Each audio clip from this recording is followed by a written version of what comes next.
जय श्री कृष्णा, जय श्री सीताराम। हरिभक्तों, आज हम जानेंगे श्रावण मास के शुक्ल पक्ष की एकादशी की व्रत कथा, विधि, महात्म्य के बारे में। साथ ही जानेंगे कि इस बार एकादशी का व्रत किस दिन रखा जाएगा और व्रत के पारण का क्या समय रहेगा।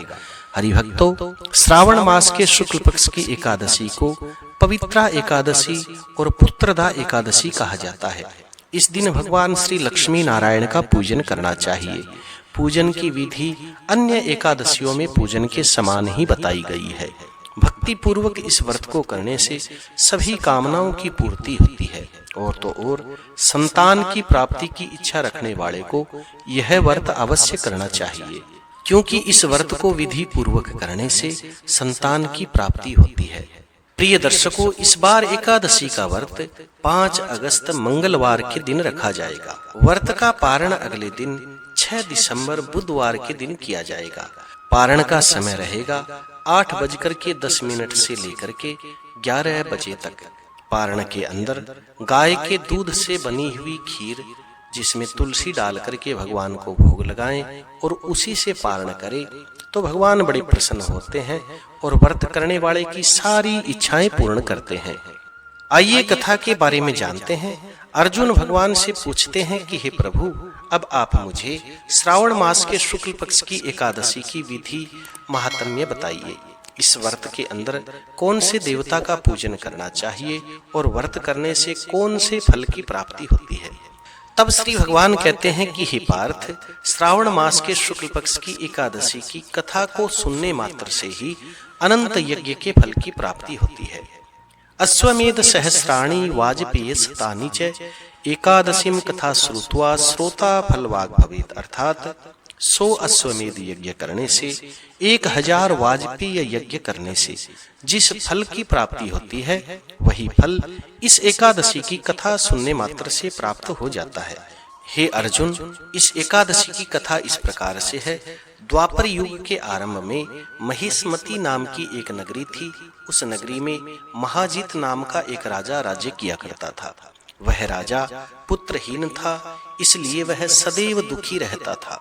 उसे वह राज्य, सुख, वैभव, धन आदि सारे के सारे कष्टदायक लगते थे, दुखदायक लगते थे। हे अर्जुन, इसका कारण यह था क्योंकि पुत्र के बिना मनुष्य को इस लोक और परलोक दोनों में सुख नहीं मिलता। राजा ने पुत्र प्राप्ति के लिए बहुत यत्न प्रयत्न किए, परंतु उनके सारे के सारे प्रयत्न विफल रहे। जैसे जैसे राजा महाजित वृद्ध अवस्था की ओर बढ़ते जा रहे थे, अर्थात बुढ़ापे की ओर बढ़ते जा रहे थे, वैसे वैसे उनकी चिंता बढ़ती जा रही थी। हे अर्जुन, एक दिन की बात है, राजा महाजित अपनी सभा में बैठकर के कहने लगे कि हे सभाजनों, मैंने न तो अपने जीवन में कोई भी पाप कर्म किया, न ही अन्याय पूर्वक प्रजा से धन इकट्ठा किया, न ही कभी प्रजा को सताया और कभी देवता, ब्राह्मणों का, संत जनों का अपमान भी, श्रेष्ठ जनों का अपमान भी मैंने नहीं किया। मैंने प्रजा को सदैव पुत्र की तरह पाला है, कभी किसी से द्वेष नहीं किया, सबको एक समान मानता हूँ। मेरे राज्य में ऐसे कानून भी नहीं जो प्रजा को अनावश्यक भय पैदा करे, डर पैदा करे। इस प्रकार धर्म पूर्वक राज्य करने पर भी मैं इस समय भारी दुख पा रहा हूँ। इसका क्या कारण है, मेरे कुछ भी समझ में नहीं आ रहा। हे सभाजनों, आप इस पर विचार करें कि इसका क्या कारण है। क्या इस जीवन में मैं इस दुख से पार हो पाऊंगा, मुक्त हो पाऊंगा?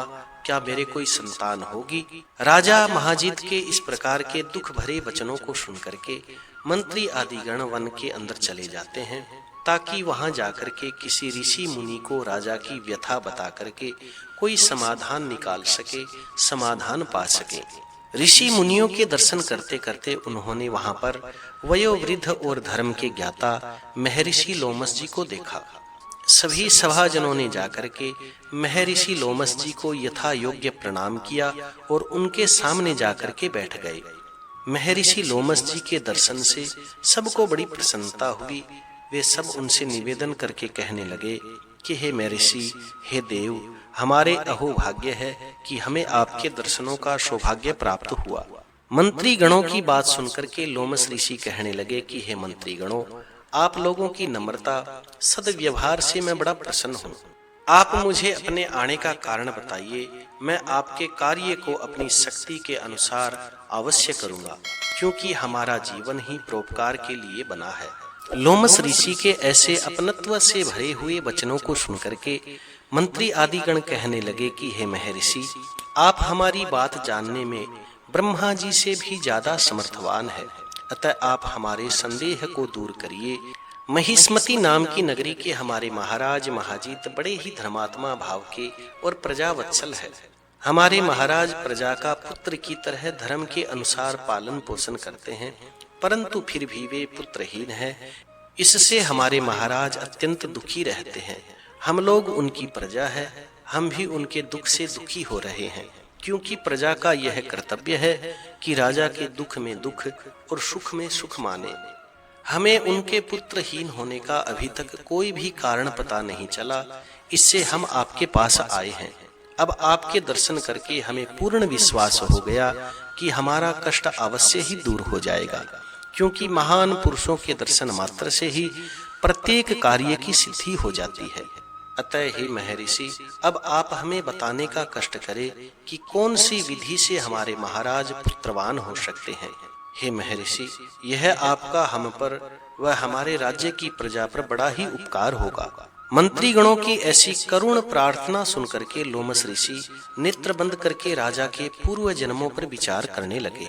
कुछ देर बाद में विचार करके महर्षि लोमस जी कहने लगे कि हे मंत्रीगणों, यह राजा पिछले जन्म में अत्यंत उदंड था तथा बुरे काम किया करता था।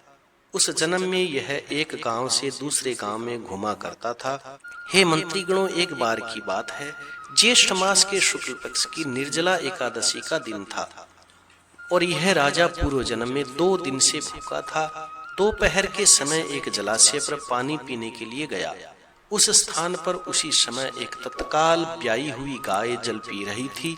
राजा ने उस प्यासी गाय को प्यासा ही भगा दिया और स्वयं वहां पर जल पीने लग गया।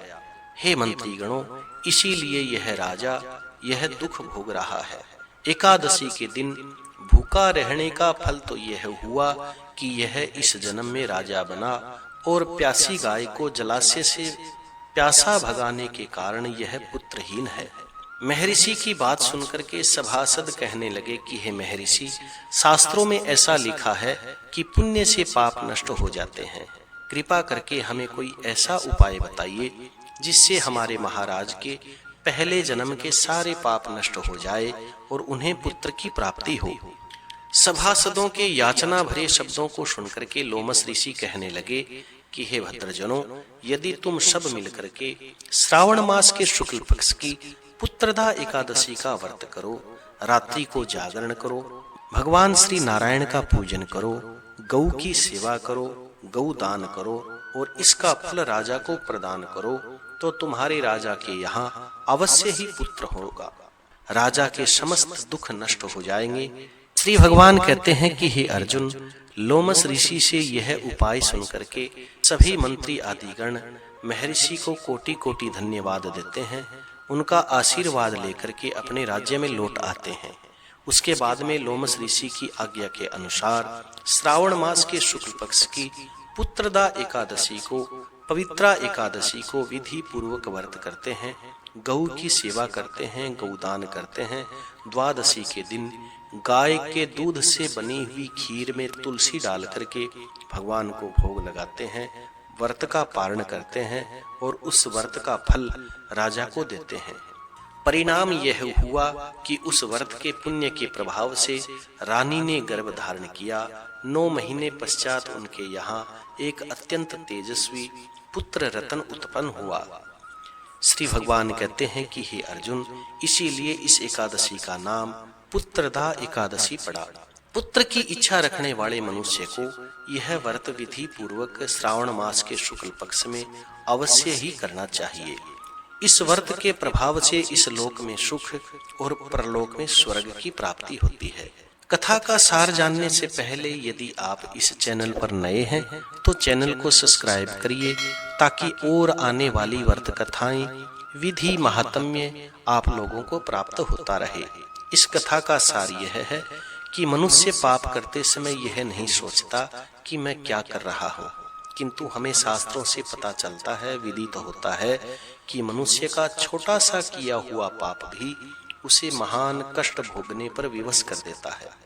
इसलिए मनुष्य को चाहिए कि वह पापों से डरे, पापों से डरना चाहिए, नरकों से डरना चाहिए। भगवान से डरने की आवश्यकता नहीं, भगवान तो अत्यंत दयालु कृपालु है, क्योंकि यह पाप नाम का राक्षस हमारा जन्म जन्मांतरों तक पीछा नहीं छोड़ता, क्योंकि भोगे बिना कर्मों का नाश नहीं होता। अच्छा या बुरा जो भी हमने किया है वह करोड़ों जन्मों के बाद भी हमें भोगना पड़ता है।